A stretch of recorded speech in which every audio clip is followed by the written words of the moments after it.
Ah, Satisfactory, a game that's as fun as it is Is that a pun? I'm sorry, Mr. Punman. It won't happen again. I'm sorry. Well, I guess we'll call it fun to play. With its super beautiful and varied world that will make your jaw drop harder than me down the stairs, it's fun factory building that's so addictive, I'm surprised Coffee Stain Studios doesn't lobby for this thing to be taught to kids in schools. So that way we'll have a new generation of children who will be so addicted to working in gray boxes to support those who really need it. Billionaires trying to afford the next super jet. Now these things combined are already enough to make a great game by themselves. And that's because they're making a great game by themselves. Because as much as your AI assistant will get a good nose exhale out of you, the story isn't something that has much of any depth to it. But hey, lots of people are here to play their factory game for the... and not the...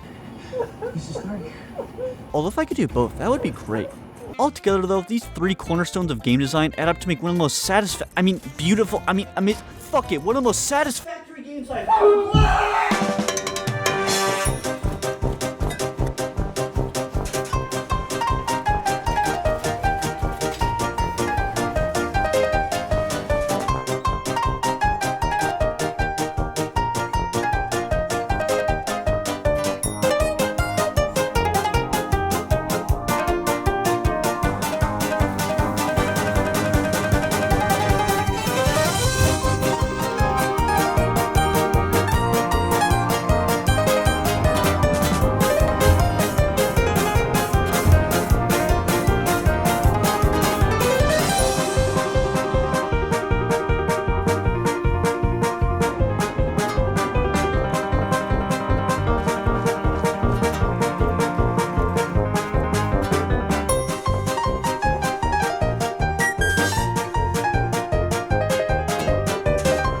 Now the gameplay of Satisfactory I'd say is as fun as it is complex, and that this shit can really make you feel like you need a master's degree in mechanical engineering to figure out what the fuck is going on. Now I guess to split it up, there are three main pillars of the different types of gameplay you'll experience in Satisfactory. You have the factory part, which is the part you'll be doing the most of, no surprise there. The combat, which doesn't have too much going for it, which is fine unless you play your factory game to slaughter animals. And then exploration, which is one of the most wowing experiences of the three pillars, because holy shit, dude. Now the factory building in this game is something that, when starting out, isn't too bad. But eventually when you get into the late game, you basically have to make a whole Manhattan just to build a single part.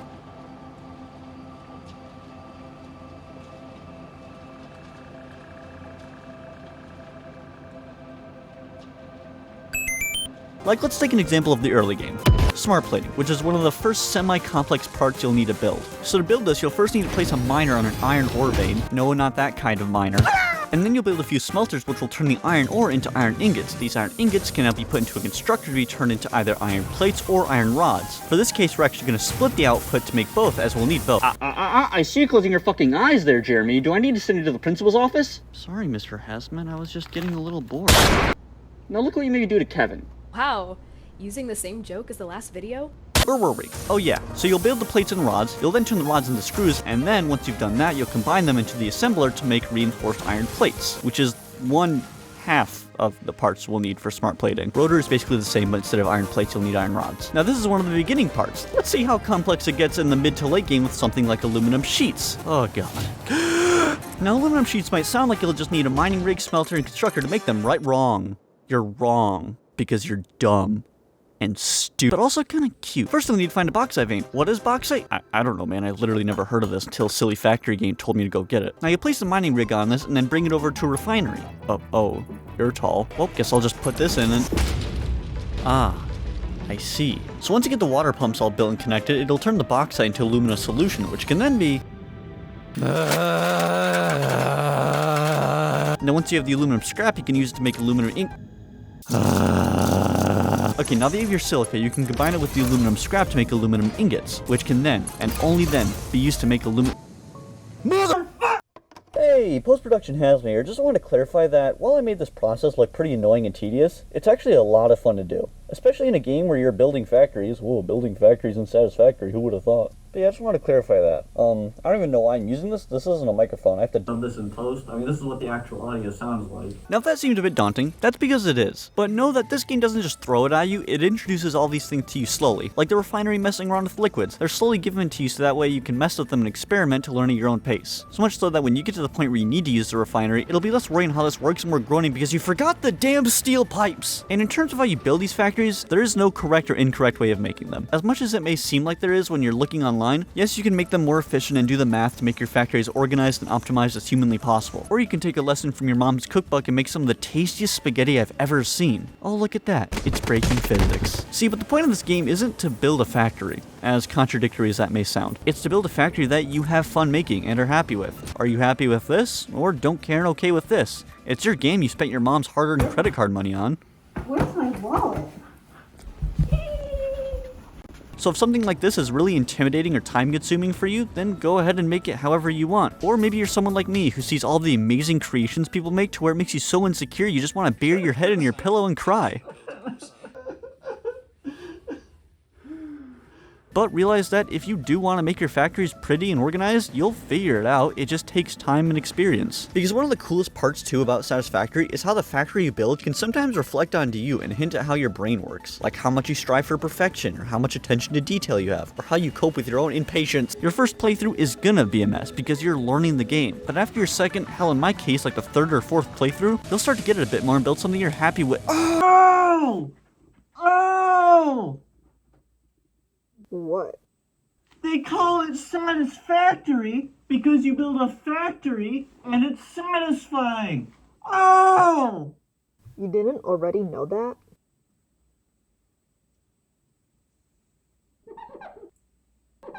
Now with the factory building, there's so much more I'd like to share, like tips on how to make your factory more efficient, or ways to get things early on so to give you a head start, but the key part of Satisfactory is learning as you go, and also make this video way too long and boring for what I'm willing to edit. Like, I don't think you guys understand. I don't put these jokes in these videos to entertain you. I do it because if I don't have something funny to stimulate my brain while going through the editing process, I'm gonna commit a third-degree felony. God, I'm the reason they have Family Guy on the screen on YouTube Shorts. What has social media done to me?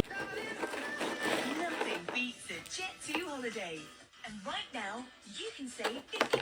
So we talked about the factory part a good bit, which we should, all things considered, but what about the other pillars of gameplay? Well, the combat of this game isn't anything too in-depth, with there being 5 enemies with the flying crabs, hogs, spitters, stingers, and space giraffe tick penguin whale thing. This isn't a bit, that's literally their name on the game's wiki. Both these enemies, they do a variance, which is basically thing but bigger or thing but even bigger, and also makes air spicy. So with these enemies on the map, the game gives you a few ways to kill them with the electric stick, rebar, or good old American bullets. Oh, also,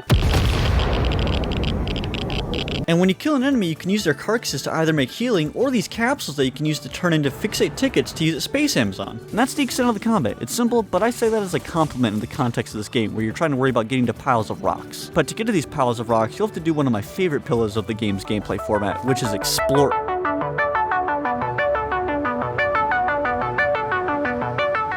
Now I've played a lot of open world games where the goal is to explore the world, and while I haven't played all of them, out of the ones I have played, none of their maps have caught me completely off guard as much as this game did. Okay, so when you're starting a playthrough, the game gives you 4 starting biomes to start in, with the grassy fields, rocky desert, northern forest, and the dune desert, and which one you pick matters a lot in your playthrough, as they all vary a lot in their terrain and resource density. Some are easier for early game, some are easier for late game, and some are in the middle, with all of them having their own trade-offs. But the most important thing to consider when trying to decide which to start in is, which aesthetic do you like? Because even though the barren desert is cool, when you have to spend hundreds of hours in there, I'm pretty sure my eyes are gonna only see orange afterwards. So in the end of the day, just pick the biome you think is the coolest looking and that you'd have the most fun building in. But why did this game's map catch me off guard? Well, when I started, I thought these 4 biomes were the only biomes in the map. I basically pictured the map to be something like this, but boy was I wrong, because there's like 20 unique biomes in this game. You have the Spire Coast, the Red Jungle, the Red Bamboo Forest, the Swamp. There's just so many that are all beautiful and fun to explore in their own way. I'd have so many times from exploring the map and come over a mountain just to be instantly awed by what I saw. And what makes it even better is how the developers over at Coffee Stain were able to expertly make it so that way exploring wasn't just some side thing you could do but probably don't because you're so focused on your factory. They made it so exploration is the key way to make your factory building easier. You can find so many things from slugs that can be turned into batteries to boost your machinery, to hard drives to gamble your way to finding alternative recipes, to alien artifacts that literally break physics and create energy and mass out of thin air.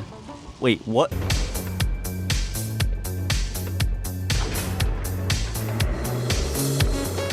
Now the story in Satisfactory is a lot like the combat, pretty flat and simple, like my ass. Which again, in this context is fine, I guess, because you will literally be spending hundreds of hours making factories. But the story's still there and is what gives you a reason for making these factories. Now full disclosure, I actually haven't beaten the game yet, at least as of writing the script. Trust me, I am trying my ass off at it, bro, but nuclear power takes so much time, holy shit. So I literally have to spoil the story for myself so as to get this video finished for the artificial deadline that I made. A lot of planning goes in these videos, man, I tell you. Just like how I'll tell you about today's sponsor, Shoes. Do you like walking? No.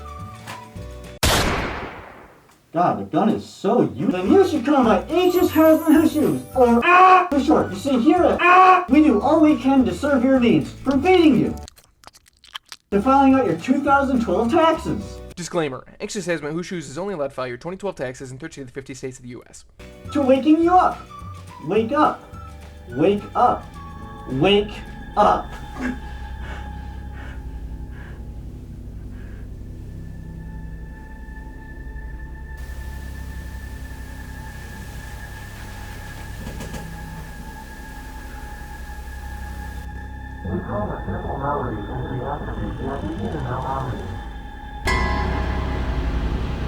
It covers the temple in bones and organs and limbs, yet ignores our bleeding wounds.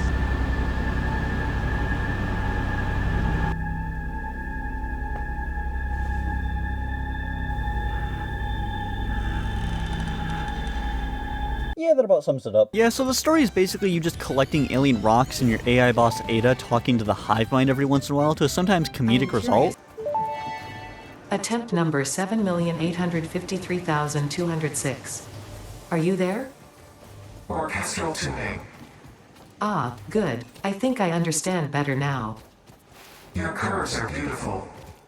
How inappropriate. Tell me more. But basically you're creating all these things to send to the space elevator to save Earth. Now are you actually saving Earth, or are you just making a corporation make more money? Personally, I like option B more because it has way more of a societal narrative on the destructive power of human expansion. Blah, blah, blah. Yeah, move on, buddy. But yeah, the story's pretty simple, and while it's okay, Coffee Stain has stated why they decided to make the story this way, as they just wanted to focus on the complexities of factory building and didn't really want to focus on a complex story, as it didn't fit the gameplay flow that they envisioned. Which is fair, and I respect that, and with what they've done with the story, I definitely can say it's good enough. I think that for me personally, I would have liked a more in-depth story just because you spend so much time building factories in this game, like an ungodly amount. Like this nuclear power plant, for example, needed this, this, this, this, this, this, this, this, this, this, this, this, this, this, this, and this. Jesus Christ. Which again, is fine for my factory game. The point I'm trying to make here is, with all of the work it takes and the time it takes for you to build all these things, a good story would give you a good goal and reasoning for why you're doing all this. Like, yes, they have the Save Earth plot going, but I think it would have been cool if they explored their whole advanced AI meets super powerful hive mind a bit more, because we kind of just got hints of it, as well as hints of how Ficsit views their employees. But even besides that, once you get to the ending after God knows how many hours, you get to see the ship you built leave for Earth, and you're kind of just left to your own devices. And it just kind of leaves you there feeling empty. But I guess with this game, you could argue that it was about the journey,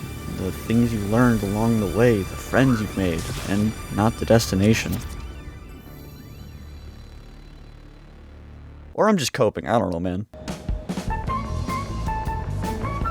So Satisfactory, a game with one of the best worlds I've explored in a long time, with very satisfactory building mechanics that all lead up to a story that, while lackluster, is still there to give you a purpose for why you're doing all of this, and does a pretty good job at getting a good laugh out of you. Seriously, anytime Ada starts talking, I get excited about what goofy shit they're gonna have her say next. Ficsit didn't think pioneers such as you could get this far. I am glad we have both proven them wrong. Overall, I found Satisfactory to be a lot of fun, albeit very overstimulating at times. For when you finally are ready to craft this next part and realize that you first have to build 4 things, which each need 4 things to build, which then need 2 things to build, which then each need 1 thing to build, and it's really overwhelming. But once you can focus at one thing at a time, it'll get easier. But if you are still having trouble, you can invite your friends. Although I've yet to reach the part of the game where you unlock that, so let me know how that goes for you in the comments above. But yeah, I hope you enjoyed this video and hope it at least got a single